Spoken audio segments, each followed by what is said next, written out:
Olá pessoal, tudo bem? Vamos começar então hoje mais uma aula. Hoje é a aula de número 5 e o tema da aula é libertação e santificação é um processo. Libertação e santificação é um processo.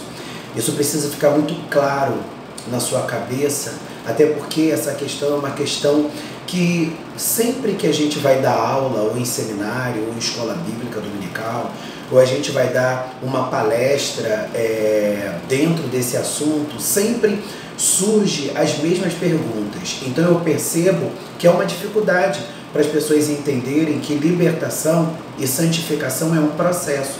Para muitas pessoas fica pesando na balança aquela questão: puxa, se libertação e santificação é um processo, então quer dizer que eu não posso experimentar de libertações instantâneas? Claro que sim.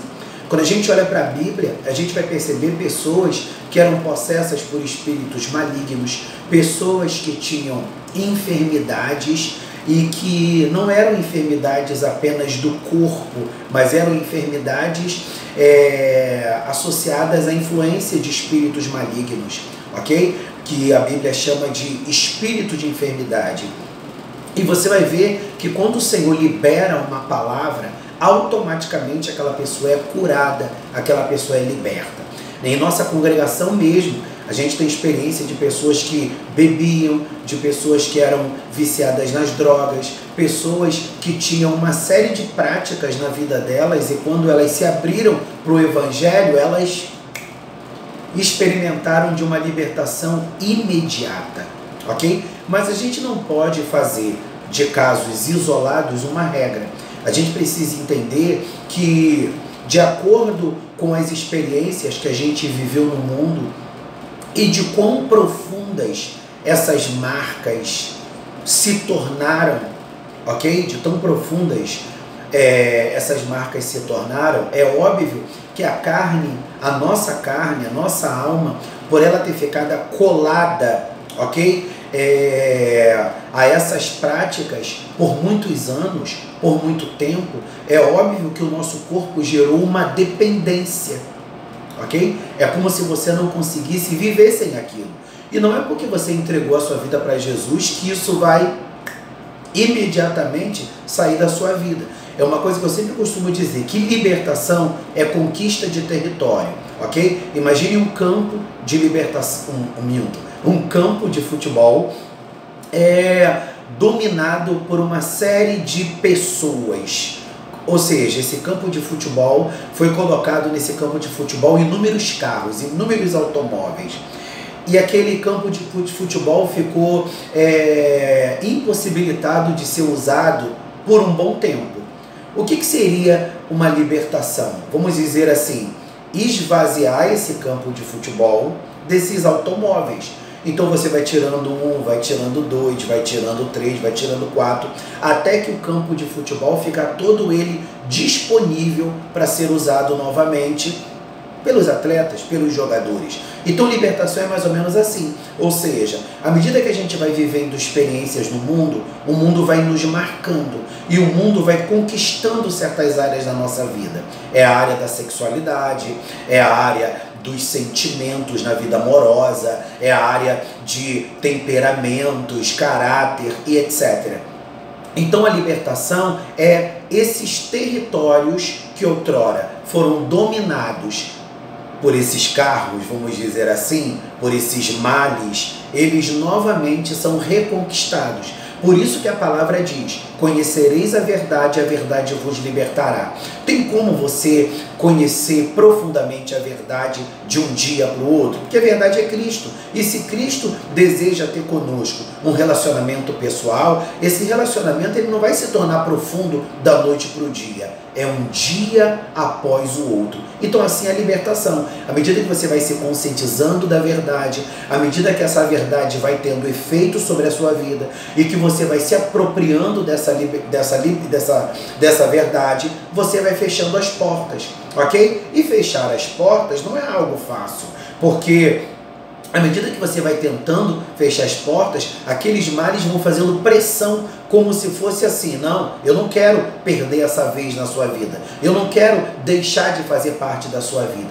Por isso que a própria palavra fala que o evangelho, ou que a libertação e a santificação, elas estão associadas a uma renúncia. Então, à medida que eu renuncio, eu vou me libertando, e à medida que eu vou me libertando, eu vou me santificando. Eu quero começar aqui com um texto onde Paulo fala de um conflito, mas que ele venceu esse conflito, ok? Lá em Romanos, capítulo 7, versículo 21, diz assim: acho então esta lei em mim, que quando quero fazer o bem, o mal está comigo. Porque, segundo o homem interior, ou seja, a minha carne, as minhas emoções, segundo o homem interior, tenho prazer na lei de Deus, mas vejo nos meus membros outra lei, que batalha contra a lei do meu entendimento, e me prende debaixo da lei do pecado que está nos meus membros. Miserável homem que sou, quem me livrará do corpo desta morte? Dou graças a Deus por Jesus Cristo nosso Senhor, assim que eu mesmo, com o entendimento, sirvo a lei de Deus, mas com a carne, a lei do pecado. Então, o que Paulo está querendo dizer? Que existe um conflito dentro dele, ok? Um conflito das suas emoções, da sua carne, da sua alma voltada a tudo aquilo que ela provou, que ela experimentou no mundo e que de alguma maneira fez dela prisioneira, fez dele prisioneiro, mas de alguma maneira, à medida que a verdade ela vai entrando na sua vida, a sua consciência vai sendo transformada. Mas uma coisa é, a sua consciência está sendo transformada e você vai se conscientizando que aquele tipo de vida e que aquele tipo de prática se faz necessário abandonar. E outra coisa é esse desejo que pulsa dentro de você, para você continuar vivendo como você sempre viveu. Porque a carne, ela vai buscar uma comodidade, ok? Ela vai buscar aquilo que é mais cômodo, aquilo que é mais prazeroso. Até porque, até o presente momento, qual é o único prazer que a sua carne tem? O prazer pelas coisas que, segundo a lei da carne, são lícitas. Mas olha o que Paulo diz aqui, seguindo no capítulo 8. Portanto, agora, nenhuma condenação há para os que estão em Cristo Jesus, que não andam segundo a carne, mas segundo o Espírito. Então Paulo diz: olha, eu coloquei a minha vida aos pés do Senhor, e eu tenho entendido pelo Espírito que eu não posso viver a carne, eu não posso viver a vontade da carne, mas eu preciso viver segundo o Espírito. Então esse Espírito que passa a habitar na minha vida, que é o Espírito de Deus, ele vai restaurando a minha consciência, ele vai transformando a minha moralidade e ele vai fazendo-me entender o que de verdade eu preciso valorar daqui para frente e o que de verdade eu preciso abrir mão. Aí o versículo 2 diz: porque a lei do Espírito de vida em Cristo Jesus me livrou da lei do pecado e da morte. Então o que Paulo estava querendo dizer? Que esse pecado o levaria para uma permanência num estado de morte espiritual, separado de Deus. Mas quando a lei do Espírito traz libertação para a vida dele, que é a conquista de território, ele passa a viver a vida de Deus e tão logo gozará da eternidade. Então esses textos que eu acabei de ler faz a gente entender de fato que libertação e santificação é um processo, porque a gente não sabe por quanto tempo se deu esse trabalhar do Espírito na vida de Paulo. Agora, o que a gente precisa entender? Que o Espírito de Deus, ele vai trabalhando na nossa vida mediante a liberdade que a gente vai concedendo a ele. Por quê? Porque se eu entrego a minha vida para Jesus e eu não me abro para essa transformação, eu posso ter 1 mês, 2 meses, 1 ano, 2 anos, 10 anos de igreja, que eu vou continuar vivendo a vida como antes eu vivi. Ok? Por isso que a palavra, ela me desperta, ela me ativa, mas eu preciso também permitir que essa palavra me lave. Por isso que um dos símbolos da palavra de Deus é água. Porque qual é o poder que a palavra de Deus deseja ter sobre a minha vida? O desejo de me lavar, de me limpar. E você precisa entender que essa libertação é uma libertação que vai acontecer de dentro para fora, de fora para dentro. Então essa libertação está associada a desejos, ok? Que você sabe muito bem que tem, ok? Mas essa libertação também está no estereótipo. Porque Deus vai fazer com que você entenda que muita coisa que você achava normal, não é normal. Muita coisa que você achava que não tem nada a ver, e você vai perceber que tem a ver. Até porque a própria palavra diz que a gente precisa ser referência. Não é que você vai viver com essa opressão e com essa obrigação de ser referência.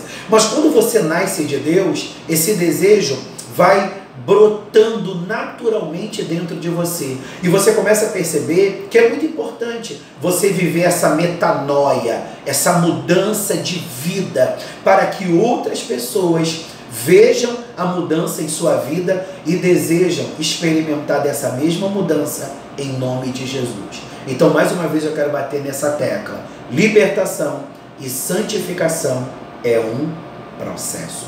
Outro texto que eu quero dar voz aqui é o texto da Epístola de João, capítulo 3. Primeira Epístola de João, capítulo 3. É um texto assim que vai trazer um divisor de águas para essa questão que a gente está trabalhando aqui. Primeira Epístola de João, capítulo 3. Ok? Primeira Epístola de João, capítulo 3, versículo 8 e 9. Olha o que está escrito. Quem comete pecado é do diabo, porque o diabo peca desde o princípio. Para isto, o Filho de Deus se manifestou, para desfazer as obras do diabo. Qualquer que é nascido de Deus não comete pecado, porque a sua semente permanece nele, e não pode pecar, porque é nascido de Deus. Você percebe que o apóstolo João, ele é até bem enfático, ele é até bem radical nesse texto. E se você não entender o contexto desse texto, você até começa a pensar, puxa, então eu não sou de Deus porque eu ainda peco, eu ainda tenho desejo pelo pecado. Mas vamos desconstruir isso. Vamos lá. Quem comete pecado é do diabo, porque o diabo peca desde o princípio. Ou seja, outrora nós éramos pecadores. Agora, em Cristo, não. Ele nos chamou para a liberdade. Porque o pecador, ele é um escravo, ele é um prisioneiro, ok? Quando a gente entrega a nossa vida para Jesus, nós deixamos de ser pecadores, porque nós deixamos de ser prisioneiros e nós nos tornamos sujeitos a pecar. O que é um cidadão sujeito a pecar? Sou eu e você. Que o pecado está diante de mim e está diante de você. Então eu sempre vou estar sujeito, eu vou estar diante de uma possibilidade para vir a pecar. Agora eu só vou pecar se eu escolher não vigiar, se eu escolher não fugir da aparência do mal. O pecador é aquele que ele é escravo do pecado. Então ele vai pecar porque ele tem prazer em pecar, ok? Porque tem um barato naquilo, mas ele vai pecar porque ele não consegue dizer não para o pecado. É como se ele estivesse em cadeias espirituais. Cadeias essas que começam a ser quebradas quando a minha vida é colocada aos pés do Senhor, ok? Então vamos ler mais uma vez. Quem comete pecado é do diabo, ou seja, quem tem prazer pelo pecado. E quem tem prazer pelo pecado? Alguém que não nasceu de Deus. Alguém que não nasceu de novo. Porque alguém que não nasceu de novo não tem consciência de pecado, ok? É o discurso do mundo. Como eu posso chamar de pecado algo tão prazeroso? Como eu posso chamar de pecado algo que me traz tanto contentamento? Mas quando a palavra ela nos liberta, o que o Senhor nos faz entender? Que pecado é errar o alvo. Então Deus tem um alvo para a minha vida. E quando eu vivo aquém, distante desse alvo, eu estou errando. Então eu estou em pecado. Então, ou seja, por que o escritor diz que quem comete pecado é do diabo? Porque quem está na prática do pecado e goza desse pecado, ele está debaixo de influência do diabo. Aí diz lá, para isto manifestou o Filho de Deus, para desfazer as obras do diabo. Gente, na aula 4, a gente fala que Jesus veio em carne, para mostrar para a gente uma maneira de viver a vida. Então Jesus é uma referência de alguém que viveu se viu tentado pelas coisas deste mundo, mas disse não. Então a sua atitude de santidade mostrou para a gente que ele teve poder para desfazer as obras do diabo. Então nós, em Cristo, pequenos cristos, ok? Temos poder através da pessoa do Espírito operando em nós para desfazer as obras do diabo. Ou seja, não mais viver segundo o script que o inferno estabeleceu para você. De repente o inferno estabeleceu para você que você fosse um adúltero. De repente o inferno estabeleceu para você que você fosse um marginal, um assassino, um viciado ao extremo, ok? Mas quando Cristo entra na nossa vida, ok? E o Espírito começa a agir, esse script do diabo é quebrado e nós somos restabelecidos em Deus para viver o que Deus tem para nós. Glória a Deus. Aí o versículo 9 diz: qualquer que é nascido de Deus não comete pecado, porque a sua semente permanece nele. E não pode pecar porque é nascido de Deus. Ou seja, quem é nascido de Deus não tem prazer no pecado. Mas pastor, se alguém que é nascido de Deus não tem prazer no pecado, por que eu tenho prazer no pecado? Vamos entender. Todos nós temos prazer no pecado. Se a gente se deixar levar pela vontade da nossa carne, a gente vai pecar e vai querer permanecer lá. Mas nós não temos hoje essa nova mentalidade de nascidos de Deus, então eu vou dizer não para essa velha natureza, porque uma nova natureza está sendo forjada em mim, a natureza de filho de Deus. E aquele que se permite ser forjado por essa nova natureza não terá prazer no pecado, ou pelo menos renunciará esse prazer pelo pecado, ok? Lá no texto de João 8,32, apesar que eu já citei ele, mas eu não li, e eu gosto sempre de ler, até porque de repente você vai fazer as suas anotações, de repente você vai compartilhar essa aula com outras pessoas, e é bom a gente ter a Bíblia como nossa base, para a gente não falar em cima daquilo que a gente acha, mas para a gente falar aquilo que verdadeiramente a Bíblia diz. Aí diz aqui o versículo 32, e conhecereis a verdade, e a verdade vos libertará. Aí tem outro texto que eu acho assim que é muito tremendo, que vai falar também desse processo. Provérbios capítulo 4. A gente pode tomar esse Provérbios como uma referência para a libertação e para a santificação. Provérbios capítulo 4, versículo 18. Olha o que diz. Provérbios capítulo 4, versículo 18. Diz lá: mas a vereda dos justos é como a luz da aurora, que vai brilhando mais e mais até ser dia perfeito. A gente vai ler um texto daqui a pouco que deixa bem claro que o Senhor nos chama para ser santo, que o Senhor nos chama para ser perfeito. Só que eu sou perfeito? Você é perfeito? Não. Mas nós estamos em aperfeiçoamento. Então, o que é santificação? É esse processo de maturação, é esse processo de aperfeiçoamento. O que é libertação? É esse processo de renúncia. Então, à medida que eu vou renunciando, eu vou me libertando. E à medida que eu vou me libertando, gradualmente eu vou me santificando. Por isso que o escritor diz aqui, mas a vereda dos Provérbios 4,18, mas a vereda dos justos é como luz da aurora, que vai brilhando mais e mais, até ser dia perfeito. Então, vamos imaginar o amanhecer. O sol está na sua plenitude? Não. Mas meio-dia ele está na sua plenitude. Ok? Então é mais ou menos assim. A vida do crente, ela vai brilhando, ela vai brilhando, ela vai brilhando até ser plena. Oh, graças a Deus. É muito interessante a gente poder compartilhar essas informações e esses saberes que a gente, falando das coisas de Deus, a gente sente aquela alegria, né? O Espírito vai fluindo. Eu tenho sentido a presença do Espírito Santo nesse momento, eu não sei você. Até porque a área da libertação e a área da santificação é uma área que Satanás tenta massacrar tanto. Há muitos anos atrás eu aconselhei uma pessoa e essa pessoa vivenciava um conflito na vida dela. E eu lembro que essa pessoa disse para mim assim: puxa, é tão difícil permanecer firme na igreja. Eu vim da prática do espiritismo, eu vim da prática do homossexualismo e eu não consigo me ver sem esse desejo. Puxa, libertação não é você perder o desejo completamente? Por que eu não consigo perder o desejo completamente? Será que isso um dia vai ser possível? Ele me perguntando. E eu falei para ele assim: libertação é conquista de território.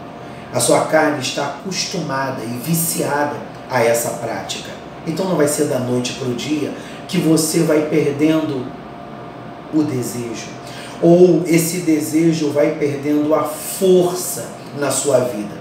Porque se o pecado é um vício, à medida que eu vou fechando essas portas, tão logo esse vício vai perdendo força, até ele não ter mais força nenhuma na nossa vida. É como luz da aurora, até ser dia perfeito. Os mesmos conflitos que nós, seres humanos, vivenciamos, ou melhor, o mesmo conflito que nós, nessa época, vivemos, são os mesmos conflitos que os homens do passado viveram. Ok? A Bíblia deixa bem claro que os homens do passado, eles estavam sujeitos às mesmas tentações, às mesmas paixões que a gente. E eu fui convencendo ele disso. E é muito bom quando a gente se depara com alguém que está aberto a aprender a palavra, tem um coração ensinável e se permite verdadeiramente ser moldado. Que você aí do outro lado, ok? Entenda que Deus não permitiu que você viesse ao mundo, porque você não é fruto de um acidente, você é fruto de um propósito. Deus não permitiu que você viesse ao mundo para você viver massacrado e sendo destruído diariamente por esse desejo que te consome, ok? Por esse desejo que habita em você e ao mesmo tempo está te destruindo. Que o Senhor repreenda todas as cadeias, que o Senhor repreenda todos os equívocos e que você seja cheio da presença de Deus. A própria palavra diz que nós somos um vaso e o vaso ele precisa estar cheio de azeite.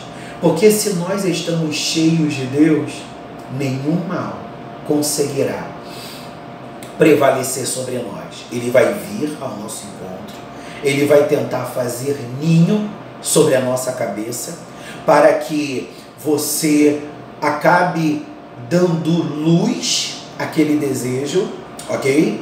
Mas tendo Deus na tua vida, Deus ele vai te livrar, porque você já sabe como fugir da aparência do mal, ok? Aí lá em Mateus capítulo 5, versículo 48, diz assim, Mateus capítulo 5, versículo 48. Mateus 5, 48. Glória a Deus. Olha o que Jesus diz. Para completar lá Provérbios 4, 18. Sede vós, pois, perfeito, como é perfeito o vosso Pai que está nos céus. Ou seja, será que é possível a gente alcançar essa perfeição em vida? Eu não acredito.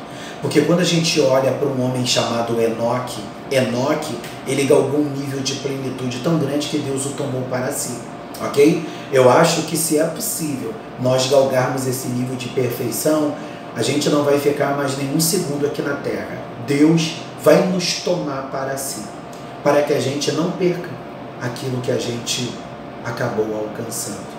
Mas qual deve ser o seu percurso? O percurso do aperfeiçoamento, o percurso da perfeição. Até porque Deus nos chamou para isso. Então a vida do crente não é decrescente, a vida do crente é crescente. É como luz da aurora, que vai brilhando hoje, vai brilhando um pouco mais amanhã, vai brilhando um pouco mais depois de amanhã, até ser dia perfeito. É óbvio que a gente vive os nossos conflitos, né? Tem hora que a gente retrocede, tem hora que a gente avança, mas o negócio é não olhar para trás. O negócio é não olhar para trás. Porque quando a gente vive alguns fracassos e algumas quedas na nossa vida, quedas no sentido de não conseguir galgar aquilo que se propôs galgar espiritualmente, o diabo começa a tentar massacrar-nos para fazer a gente acreditar. Viu? Você tentou e você não conseguiu. Viu? Você vem tentando e você não tem conseguido. Aí, se a gente se permite ser tomado por esses pensamentos, por essas vozes, a gente começa a acreditar que não vale a pena. Mas aí a gente recorre para a palavra, porque a palavra é a nossa bússola. E o que a palavra diz? Sem mim, nada podeis fazer. Então, se eu e você queremos vencer aquilo que em algum momento nos vence, ok? Ou tem nos vencido, se a gente quer vencer, nós precisamos do Senhor, porque a nossa guerra não é contra pessoas, a nossa guerra não é contra instituições, a nossa guerra não é contra sistemas, a nossa guerra é contra principados, potestades e hostes espirituais da maldade. E eu quero fechar citando 1 de Pedro, capítulo 1, versículo 15 e 16. Ok? 1 de Pedro, capítulo 1, versículos 15 e 16. Diz assim, 1 de Pedro, capítulo 1, versículos 15 e 16. Mas, como é santo aquele que vos chamou, sede vós também santos em toda a vossa maneira de viver. Então, se em toda maneira de viver é um processo, porquanto escrito está, sede santos, porque eu sou santo. Então, saiba nesse dia, libertação e santificação é um processo. Eu estou nesse processo, você está nesse processo. De repente, em algumas áreas eu estou mais avançado, mas de repente em outras áreas eu estou ainda muito aquém. De repente em algumas áreas você está avançado e em outras áreas você está muito aquém. Mas não desista de percorrer essa jornada. Coloque diante do Senhor agora aquilo que tem te vencido e a gente vai orar para que o Senhor te dê forças e essas cadeias vá todas elas sendo destruídas até que você e eu galguemos a estatura de varão e varoa perfeitos. Senhor, na autoridade que é no nome de Jesus Cristo, do outro lado tem pessoas em situações muito complicadas, Senhor. Talvez até desistidas, descredibilizadas. Elas não acreditam nelas mesmas e por isso optaram permanecer no pecado ou por isso permaneceram retroceder. Deus, em nome de Jesus Cristo, alcança essas áreas silenciosas, alcança essas áreas restritas que só Ele e o Senhor sabe. Deus, muda a sua maneira de pensar, que estas palavras proferidas nessa aula penetrem como fogo queimando o mal, penetre como água, lavando a mente, e que ele busque essa libertação e que ele galgue essa santificação, em nome de Jesus. Amém. Até a próxima, que Deus vos abençoe. Não esqueça, se inscreva no canal.